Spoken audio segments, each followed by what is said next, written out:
the city, and the lights are on display. There's a big old tree for all to see, where the children run and play.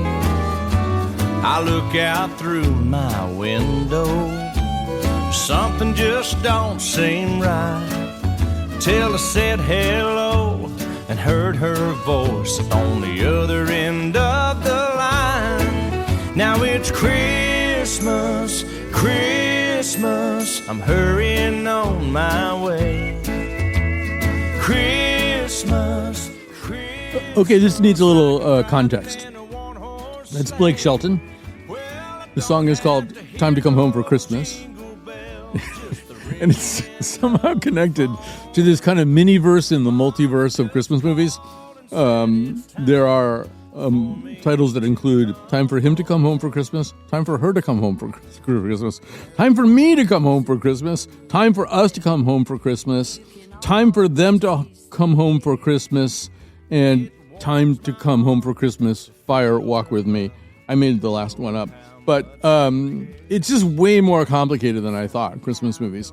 And we're going to talk very specifically about a certain kind of Christmas movie that falls somewhere within the Blake Shelton umbrella, or perhaps rains down upon the Blake Shelton umbrella. I'm not entirely sure, but here to help me be more sure is Amanda Hess, critic at large for the New York Times, and Laura Bradley, an entertainment and features reporter.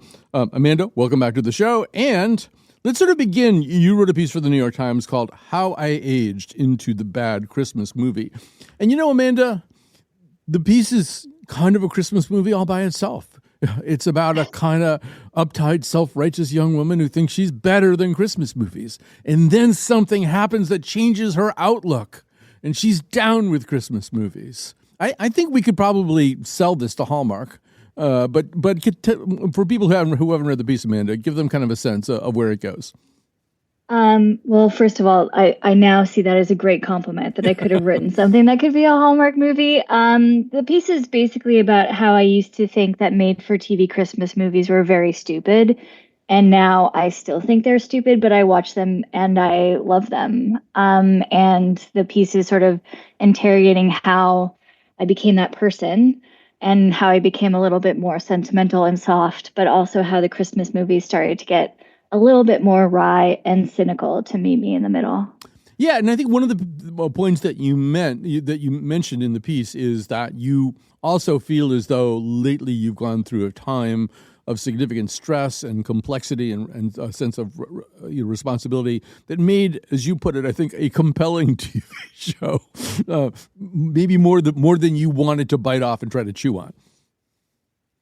Right, that's right. I mean, as I started to watch these movies, it happened at a time where someone very close to me had a medical scare, and they're completely fine now, but there was about a week where we were waiting for test results, and in that week, like, I needed something to take my mind off of that stuff, but I didn't want anything that even created the hint of stress within the plot of the show, or that made me think at all. I wanted something that was just like staring into space, but there was a movie there, and I found that in Hallmark Christmas movies. And we should say that, and we're going to get to Laura in just a second about more of this, but Amanda, Hallmark is sort of the brand name for this stuff. But Netflix is now the plucky upstart trying to get into the game. Could you say a little bit more about that? Yeah, so I think, Hallmark is the channel that really originated and perfected these movies, but you also find them on Lifetime and other channels. And Netflix over the past few years has really gotten into the game, and I think started to target people who are my age, so members of the millennial generation. So, Laura, let's talk a little bit more about that. And maybe you can begin by talking about the DNA or bone structure of these kinds of movies. They're not, despite all those Blake Shelton titles, they're not all exactly the same, but they do seem to have some common themes in them. Maybe you could say a little bit more about that, Laura. Absolutely. I think, as Amanda points out in her piece, they tend to not necessarily have the same plot, but they certainly revolve around certain tropes. There's often a main character, usually the female lead, will leave her big city life temporarily to go either to the country up in the mountains where it's snowy or like a Scottish castle.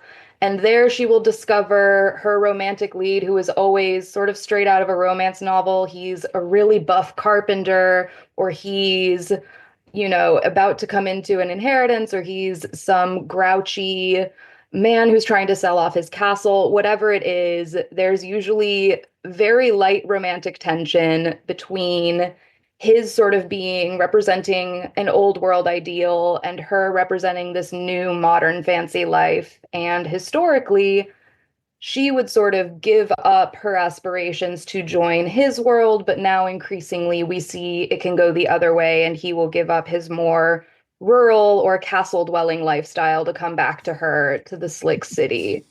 I like the term castle dwelling lifestyle.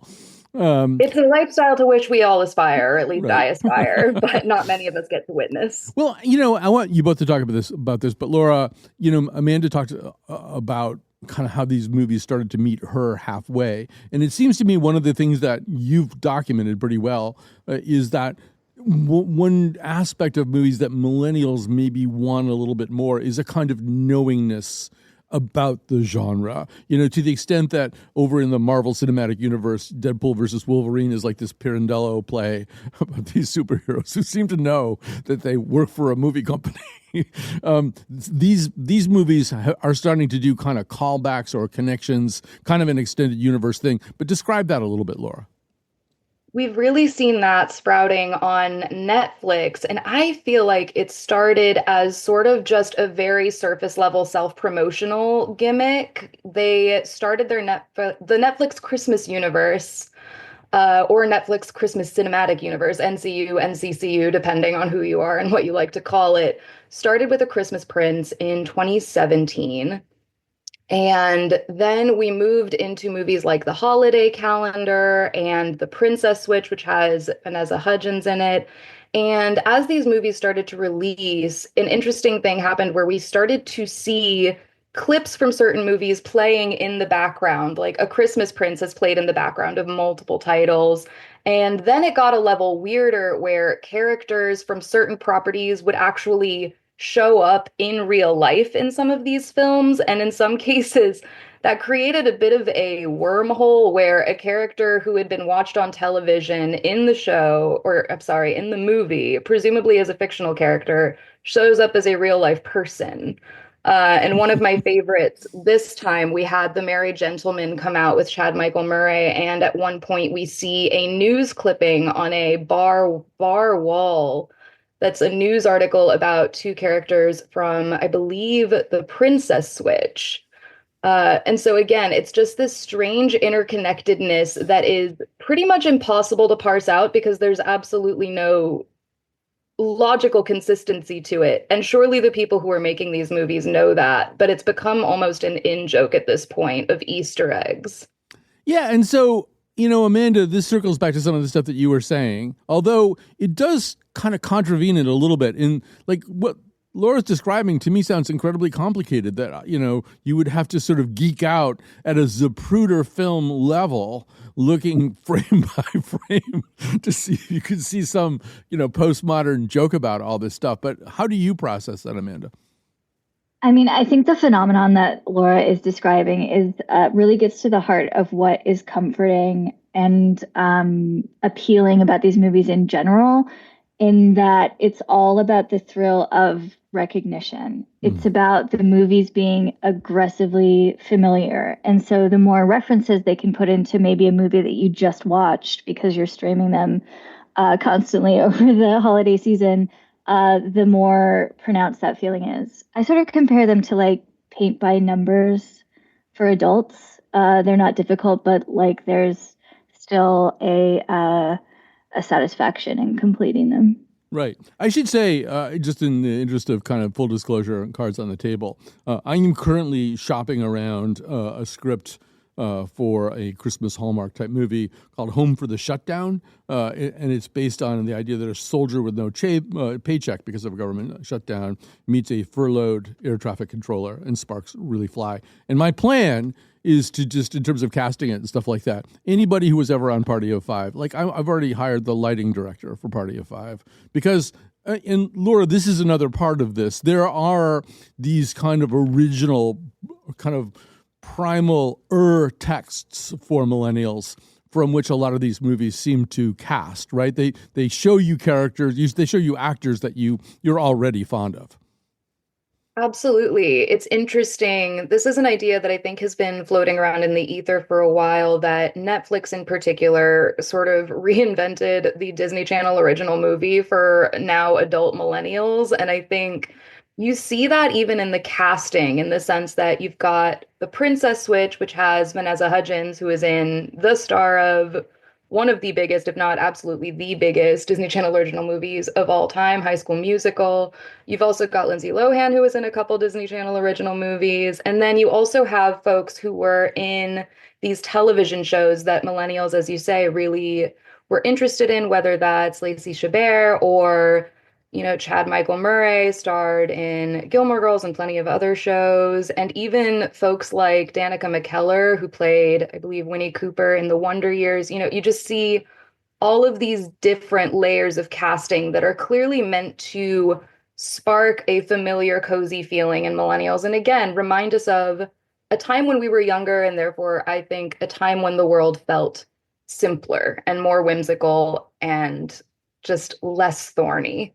Well, let's go to the simpler, more whimsical community of Hope Springs, New York, now for one of the, possibly maybe the in terms of buzziness, maybe the big hit of the new flock. And that would be Hot Frosty, available to you with your Netflix subscription.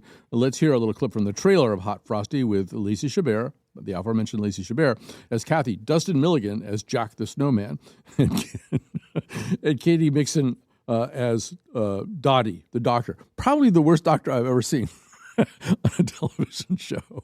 Kind of the doctor that Robert F. Kennedy Jr. is preparing us for under the new HHS. Anyway, here's Hot Frosty, A1 Gene.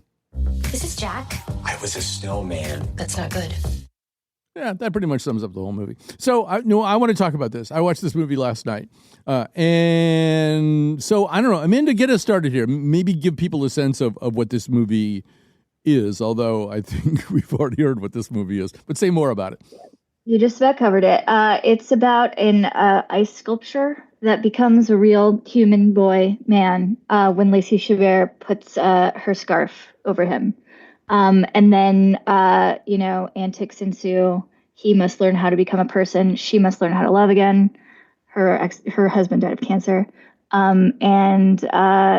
They kiss.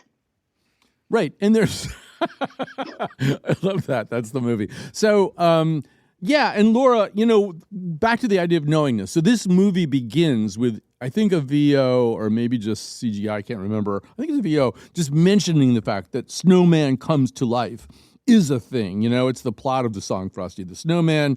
It's a subplot of the song Walking in a Wonderland. It's the plot of the Michael Keaton movie Jack Frost, and the plot also of something called The Magic Snowman, a 1987 movie set in Finland, yet also somehow in Yugoslavia, with Roger Moore providing the voice of the snowman, Mr. Uko. You cannot make these things up. But Laura, what kinds... Maybe, first of all, talk about the casting here, because obviously what we see in Hot Frosty is exactly the kind of thing you were talking about before, Laura. Absolutely. I think with Hot Frosty, you really see it in multiple layers, because we have, again, Lacey Chabert, Christmas Queen, formerly seen in Party of Five. We've also got really familiar faces like Craig Robinson, and then also Dustin Milligan playing Hot Frosty feels pretty crucial because he was a star of Schitt's Creek, a show that is both known to be very wholesome, known to be about sort of the spirit of community and togetherness and coming together despite our differences, that not for nothing collected a massive audience on Netflix. And then even, I feel like that movie in particular has little in-jokes like Chriselle Staus, who is seen on the Netflix series Selling Sunset, shows up for about 3 seconds as Lacey Chabert's sort of favorite customer. And I genuinely screeched a little bit when she showed up, because there is literally no reason for her to be there except to sort of remind us of Selling Sunset. And so I think as you say, there is definitely a level of knowingness in the casting, and also in this particular case, I think an urge to deploy familiar faces for comedic effect. And Amanda, one of the themes enumerated by Laura earlier is that idea that one of the characters, usually the female lead, has kind of a down-to-earth job. Although I do want to point out, and this is probably further proof that I'm not the target audience for this movie in so many ways, is that so her down-to-earth job is that she runs a diner, like a really popular diner in this little picturesque town. And so because they serve breakfast, I guess, she has to get up at 7:10 a.m. every morning. I mean, if you're in a diner, you probably have to get up at 4:30 in the morning. But amazing. Yeah. Yeah, I mean, Amanda, to the extent, I mean, obviously it's a really good title. Hot Frosty is kind of a great title, and particularly for a movie about a snowman who turns into kind of a hot guy. I don't know, there are other things that make this a little bit more sticky than some of the other movies? Why is this one clicking? I mean, there's always this element of absurd fantasy to these movies where Lacey Chabert just like happens to inherit a castle, and it just so happens that the groundskeeper or whatever is really hot, and for some reason he loves her. And so even though she's a doctor, has been studying for 12 years to do what she does in the States, she decides to like give it all up to go live in this castle and manage it or whatever. There's something about Hot Frosty that tweaks it just a little bit to make it actually make sense. Like you can understand why an animated snowman might fall in love with this random woman who's like the first person he sees. Like that actually makes sense in the context of the movie. He's also someone who, for whatever reason, learns how to be a person by watching television, including old Netflix Christmas movies. And so it completely makes sense that he acts like a Netflix Christmas movie hero. There's just a level of meta to the movie that I think really makes it work. Yeah, there's some callbacks to sort of different kinds of movies. Somebody might have been you, Amanda, mentioned Encino Man. I thought about Starman, the Jeff Bridges movie with Karen Allen, because I think he learns how to be a human being watching television as well. There is that whole kind of thing. I mean, it doesn't feel done especially well in this movie, but once again, I don't think that's entirely the point. Craig Robinson is working very, very hard to carry some flimsy jokes off in here. We should also talk about what I consider to be the most naked attempt to capitalize on something else in the form of a Christmas movie, and that would be Holiday Touchdown, a Chiefs love story. This is sort of like one of those internet prompts. Tell me you're doing something without mentioning something else. This is tell me you're trying to capitalize in a leech-like manner off of the Taylor Swift, Travis Kelce romance without mentioning those names at all. And so, Amanda, what did we get then? I know you did watch the whole thing, but we forced you to watch some of it. And this does seem like it's like, let's combine two demographics. Taylor Swift is kind of opening up the football demographic a little bit to women who wouldn't have come to it ordinarily. I think about a quarter of Hallmark's movie audience for holiday movies is men anyway. It's like, how can we sort of get a lot of people into one tent? Yeah, I mean, I sort of see like the Hallmark Christmas movie generation machine as like a gigantic wheel that someone's spinning about what to mix Christmas with. So it's like one movie is Christmas meets Time Machine. This movie is Christmas meets Irish Castle. This movie is Christmas meets the Kansas City Chiefs. And because I have no interest in the Kansas City Chiefs, like I hated this movie and I couldn't finish it. Whereas like I have interest in Irish castles. And so of course, like I'm finishing that one. Yeah, no, Lily Tyson, our senior producer, watched it. And afterwards I said, so how big a part does Andy Reid have? And she said, who's Andy Reid? And because he's the coach of the Chiefs. And I could see from the trailer he was in it anyway. But we should say this thing I self-identifies as being co-produced or co-released by Hallmark and the NFL. The NFL is essentially one of the two movie studios releasing this movie. So they couldn't be any more, bald-faced about this. Laura, I've already kind of alluded to this, but you have so much more mastery over this. But yeah, and Amanda was talking about how there's a big wheel that you spin, and if it's got wheels within wheels within wheels, one of them I think does say Party of Five at one of the places that it stops. Like, so have we ever done, this kind of movie with this kind of premise with this star from Party of Five? And apparently at one of the studios, they'd figured out that there really hadn't been a Jennifer Love Hewitt Christmas movie. Laura, tell us about this. I was shocked when I realized that, but yes, Jennifer Love Hewitt had, up until this year, never done a Christmas movie, and more shockingly, never been approached to do one, despite having a very Christmas and holiday heavy brand on social media, to the point where folks actually labeled her the holiday junkie, which then gave us her movie this year titled The Holiday Junkie. And I think the interesting thing about this project is that it's actually also quite personal for her. She released it in the same week as her memoir, Inheriting Magic. And both projects are sort of different approaches to her processing the loss of her mother, Patricia May, who died in 2012 of cancer. And both sort of revolve around the idea of dealing with grief around the holidays, how you can sort of find a community in that experience during the holidays. And so I think the result in the case of The Holiday Junkie, the film, is it's really quite sincere. And I've been watching these made-for-TV Christmas movies since high school, and I don't typically cry during them, but I will admit this one did get me genuinely misty at a couple points, because I do think you can really see in certain moments that the emotion is sincere, even if the setups are very typical of the holiday movies. There's the requisite cookie swap, and the whole premise is her working as a holiday junkie, which is not a real thing, but in this movie, it is essentially a holiday planner. So she'll decorate your house and make your holiday plans. And she winds up working with this house manager, played by her husband in real life, Brian Hallisey. And he is just sort of, I would describe him, if this year we've got Hot Frosty, he's kind of the hot Grinch. Like, this is a very good looking man who knows a lot of sort of home improvement skills and that kind of thing. And he's also very good looking, and he hates the holiday for reasons he will never quite divulge. And the actual reason behind that sort of unites them in this shared sense of grief.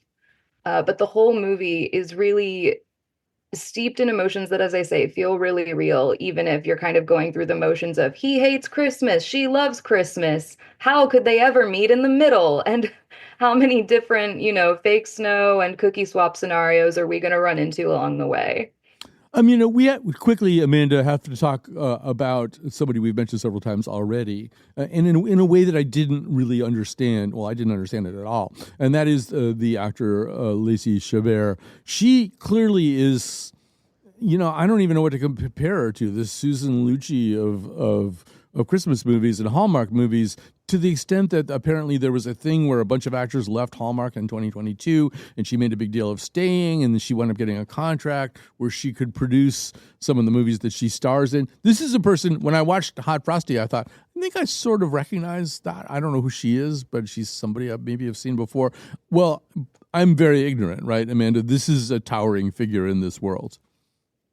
I mean, first I would say I sort of recognize that person. They seem like someone I've seen before is like a very classic response to many Hallmark stars. And like, I love that for you. But yes, if you've seen like other Hallmark Christmas movies, or maybe grew up with Party of Five, like she has become like a titan in this world.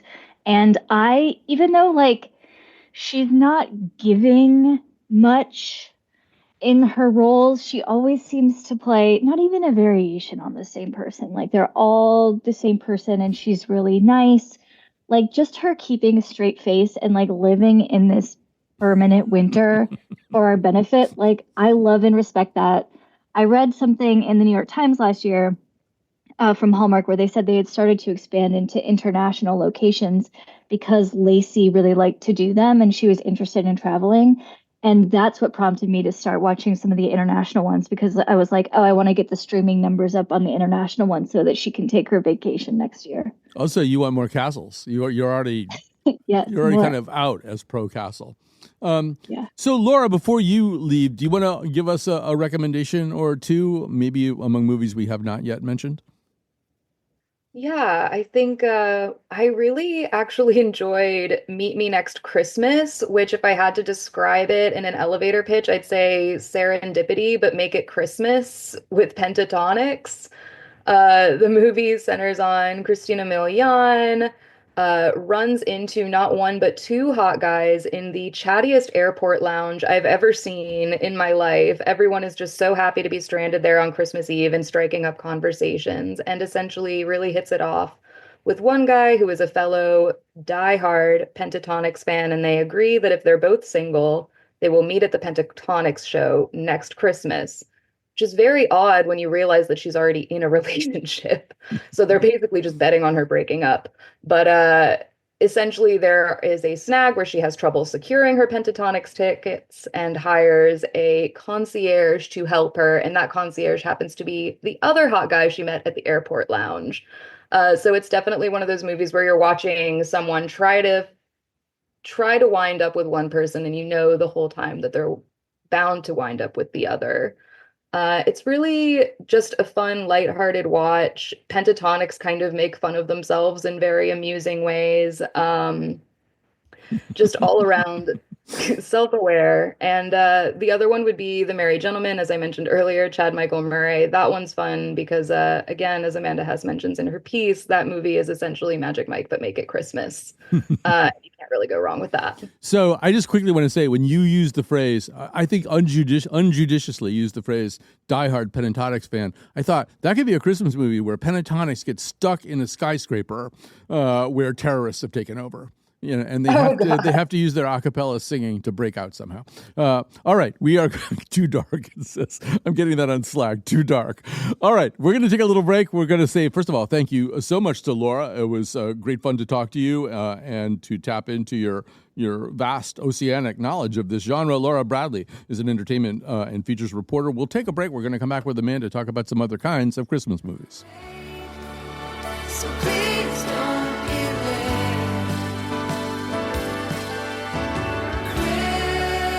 Christmas come, the world cannot wait. So please don't be late.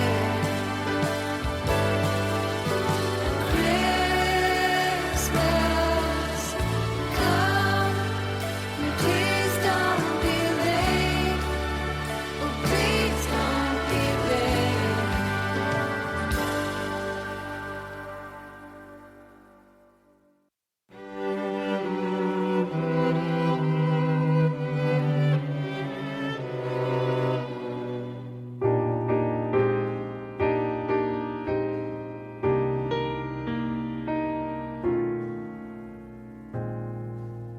I've spent Christmas in Peoria, Christmas in Schenectady, Christmas in Las Vegas and LA.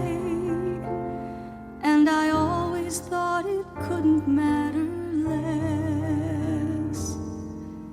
But lately, come December, I confess, I want the tree full of toys and tinsel.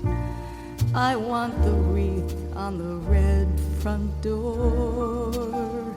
I want the elves in the yard and each sentimental card dripping glitter on the floor. I want a roof full of plywood reindeer. I want a road full of horse-drawn sleighs. All those Christmas cliches. All right, we're back with Amanda Hess, critic at large for the New York Times. So we do have to have this kind of Socratic conversation about categories. Like, what is a Christmas movie? And my understanding, Amanda, is that you have a fairly broad definition of what would qualify for consideration as a Christmas movie. I mean, I think there are kind of like two kinds of Christmas movies, and one is where Christmas is really instrumental to the plot, like Christmas Vacation. And then there's another kind of Christmas movie where the movie happens to happen over Christmas, like Die Hard. And I tend to find the latter more interesting because Christmas provides some kind of like thematic resonance with the movie, but it's not necessarily about trimming a tree or whatever.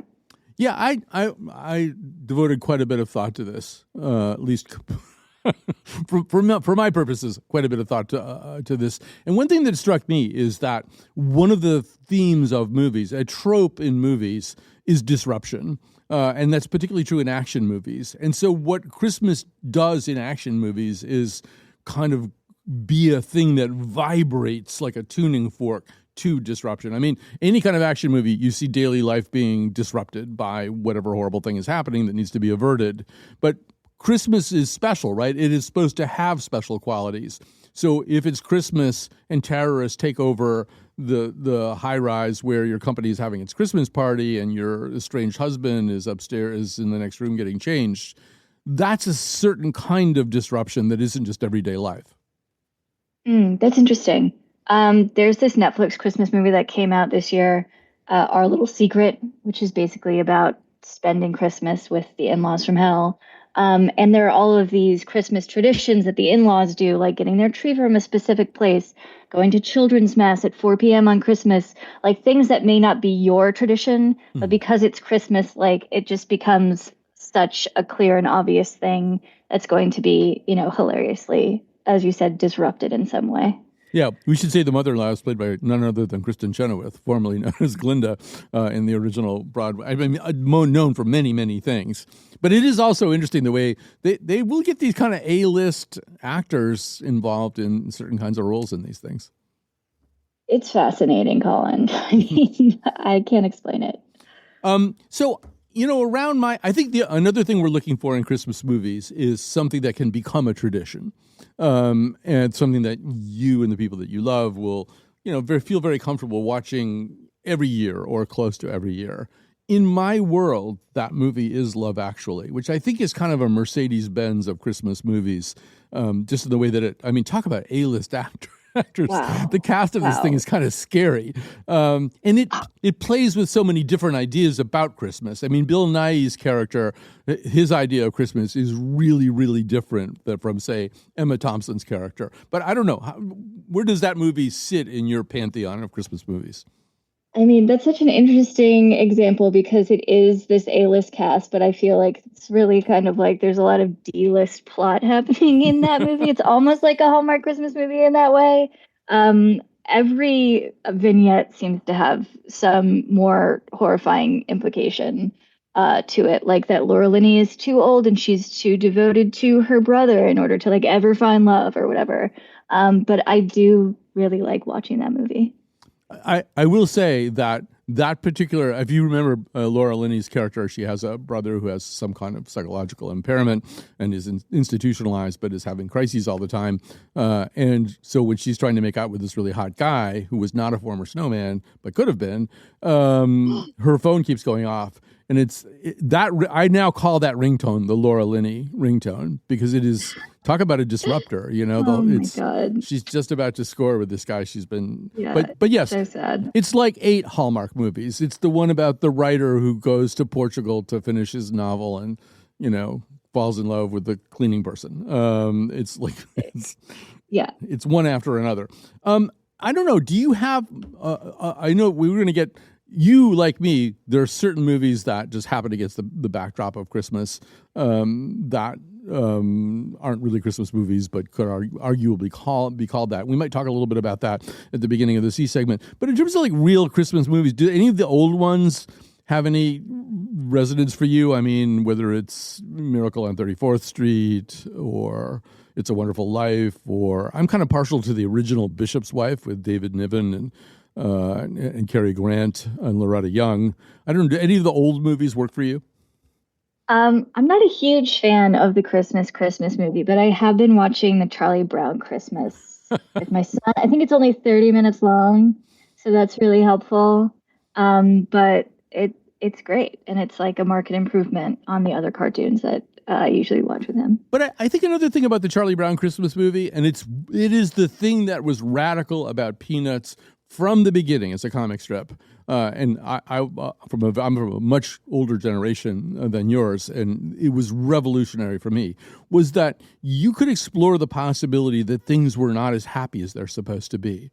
Now, that's a little bit something we're a little bit more comfortable with now, but kind of in the post-Eisenhower era, sort of ill-advised good cheer post-World War II, to have, and in which children were really kind of caricatured, I think, in a lot of fiction, to have a movie where, that Charlie Brown Christmas special talks about being depressed at Christmas time, and it's all just little kids. I don't know. You know what I'm saying?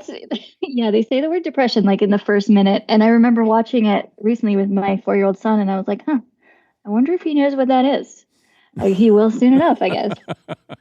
If he doesn't know the word, he knows the feeling, if he's human. All right, so we're going to grab a quick break here. We're going to come back. We did ask some of our nose panelists for some recommendations. Amanda also is going to come up with 2 fairly startling recommendations. And so that's worth waiting for, so wait for that. Is the wish of Bonnie and Ben. Dolls that can talk and will go for a walk. Is the hope for Janice and Jen. And Mom and Dad can hardly wait for school to start again. It's beginning to look a lot like Christmas. Soon the bells will start. And the thing that'll make them ring is the carol that you'll sing right within your heart.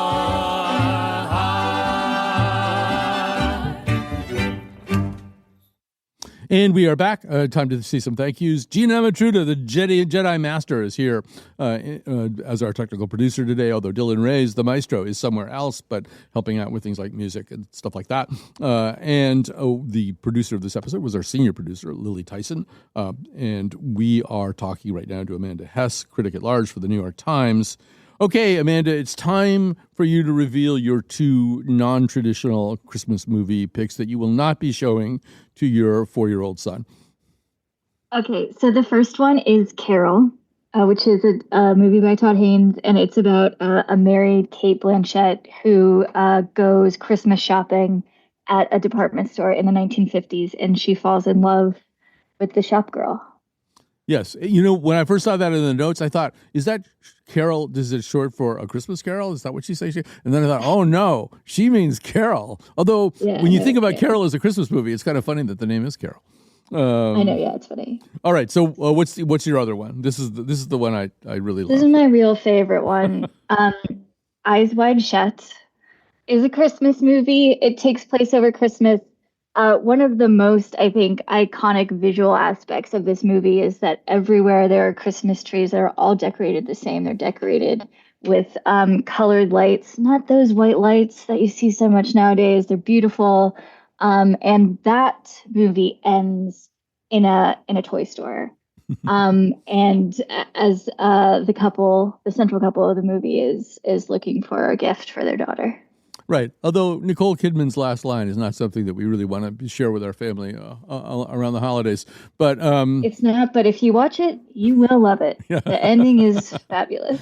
It's also, I think, a good holiday movie because, Tom Cruise and Nicole Kidman, they're kind of like these weird spirits who don't really change that much. They're getting less and less human all the time in the sense that decades go by and they don't alter measurably.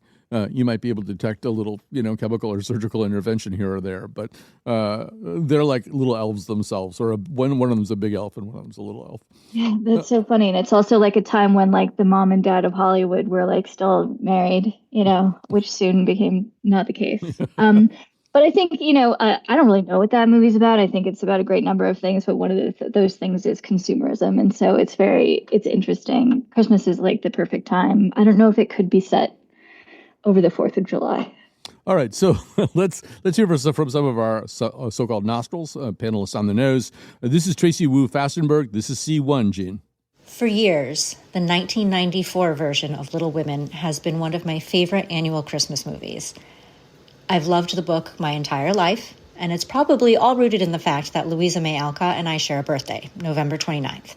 And that, to me, officially kicks off the Christmas season, as November 28th is the last day that can be Thanksgiving. The movie opens on Christmas Eve with a beautiful brass ensemble soundtrack and the visual of a snowy New England winter at dusk with the sounds of horse hooves and wagon wheels. I mean, come on. It's the wholesome, idyllic setting with a wholesome, idyllic story that, to me, is the familiar, warm, cozy blanket you crave around you during a snowstorm with hot chocolate. You can't go wrong. You know, that's an interesting one, Amanda. And I feel like what she's really talking about also is that idea that our favorite Christmas movies are ones we don't mind watching over and over again. Right. It's interesting for a Christmas movie to then become your holiday tradition. And actually, it was my holiday tradition for my family to always go see a movie on Christmas. So I very much associate movie going with Christmas. All right, let's hear from Raquel Benedict. R.S. Benedict is endorsing Gremlins C2, Gene. My favorite holiday movie is a good old-fashioned story about community, traditional values, and the gift that keeps on giving. I am, of course, referring to Joe Dante's Gremlins. Released in 1984, Gremlins is a bit like one of those Hallmark Christmas movies where a career girl leaves the big city to find love in a small town. Only instead of a career girl, it's a small hairy demon. And instead of love, it's murder. At any rate, there is a scene in which a timid housewife kills a gremlin with a knife, a blender, some insecticide, and a microwave. Our hero, the wholesome Billy, learns that Christmas isn't about shallow consumerism. It's about improvised weaponry. And that's why it's my favorite holiday movie. You know, I think, Amanda, we're getting back to that idea of disruption, that, you know, we're told Christmas is supposed to be a certain sort of thing. It's supposed to be a happy time and family gathering together and things like that. And there's something attractive to us, I think, about the subversion of that, about having horrible things happen and acts of violence and stuff like that. Yeah, that's very interesting. I've never seen that movie, but that was a hard sell. I might have to check it out this year. All right. We're going to hear from Jacques Lamar right now. This is C3, Gene. My holiday film endorsement is The Ref, a very, very funny holiday movie set in Old Baybrook, Connecticut. Now, little qualifier, this film stars Kevin Spacey, who I know is problematic, but we didn't know he was problematic when the film came out. And it stars Christine Baranski, Judy Davis, Glynis Johns, and Bill Raymond, who played Ebenezer Scrooge in Harper Stage's A Christmas Carol for many years, has a very funny cameo as a drunk Santa.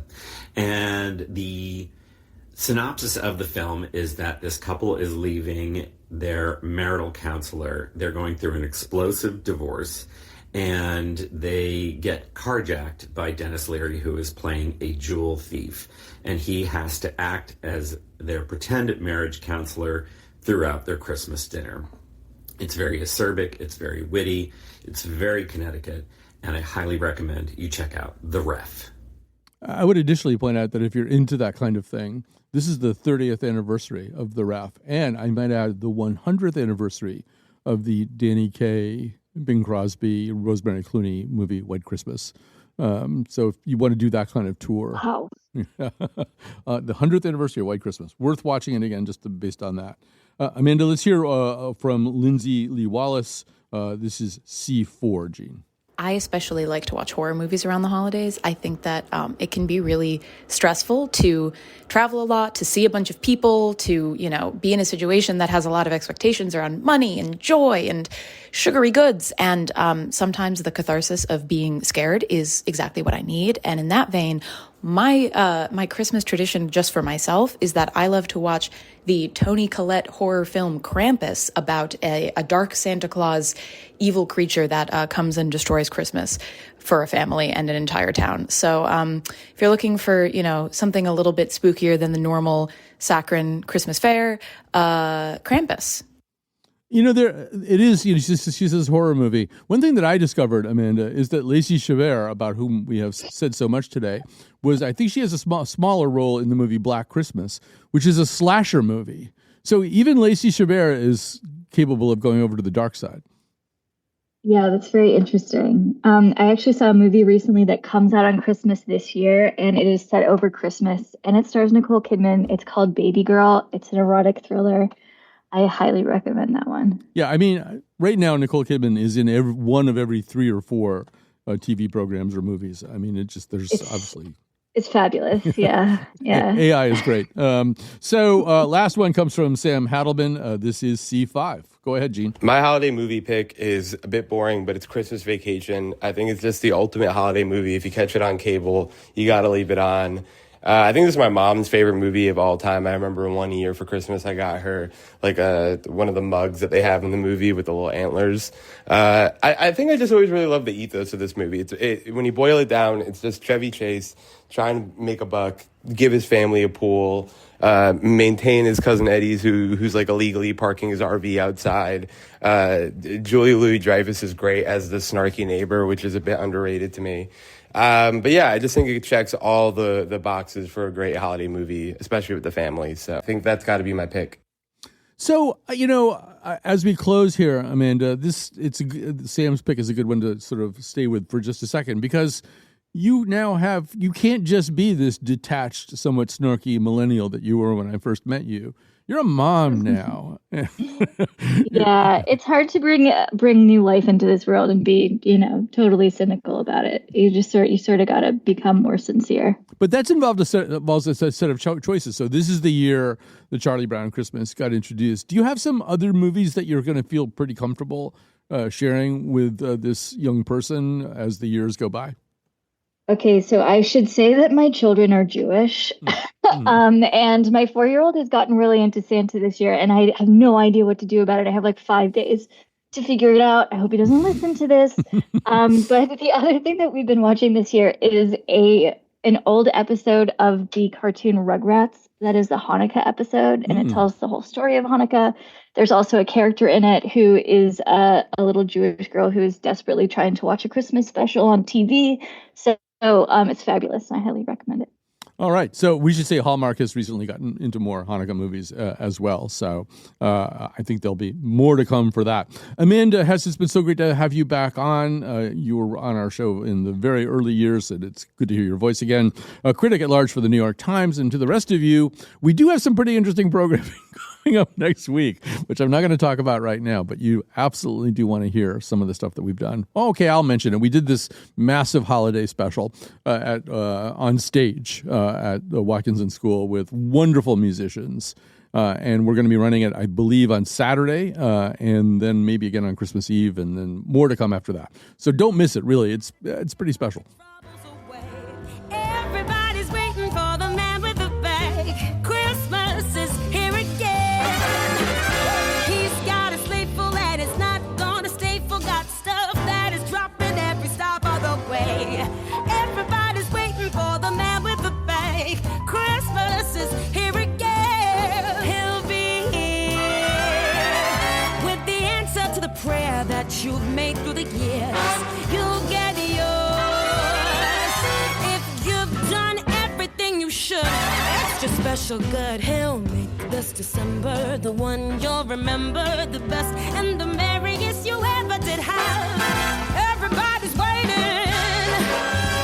They're all congregating, waiting for the man with the bag. Waiting for the man with the bag. Merry Christmas.